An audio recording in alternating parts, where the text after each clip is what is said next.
আরবি যে 12টি মাস আছে এর মধ্য থেকে অন্যতম একটি মাসের নাম হচ্ছে জিলহজ মাস, এবং আরবি মাসের সূচনা মুহররম দিয়ে শুরু হয়ে শেষ হয় জিলহজ মাস দিয়ে।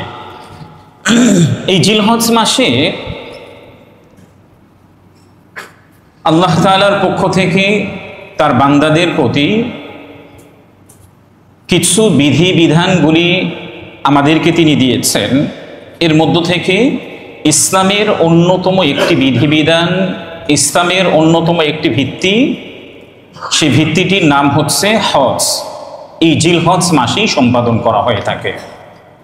2 নম্বর, মুসলিমদের জন্য নবীজি সাল্লাল্লাহু আলাইহি ওয়াসাল্লাম আল্লাহ তাআলার পক্ষ থেকে যে 2টি আনন্দের এবং উৎসবের দিন হিসাবে আমাদের জন্য মনোনীত করেছেন, এর মধ্য থেকে অন্যতম একটি দিন হচ্ছে ঈদুল আযহার দিন।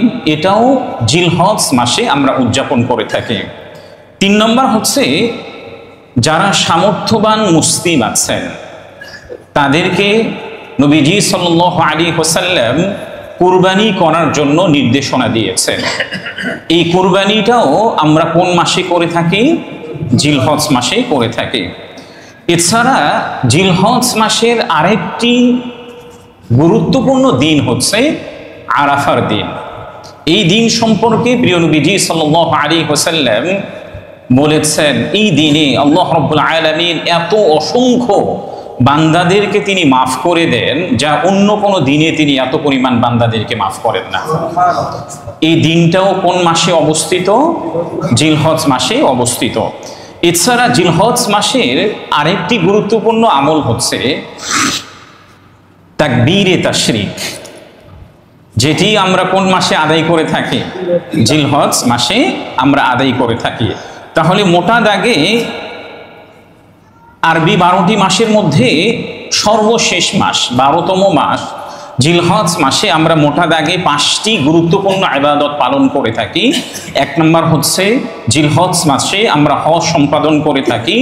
2 নম্বর হচ্ছে আমরা ঈদুল আযহা উদযাপন করে থাকি।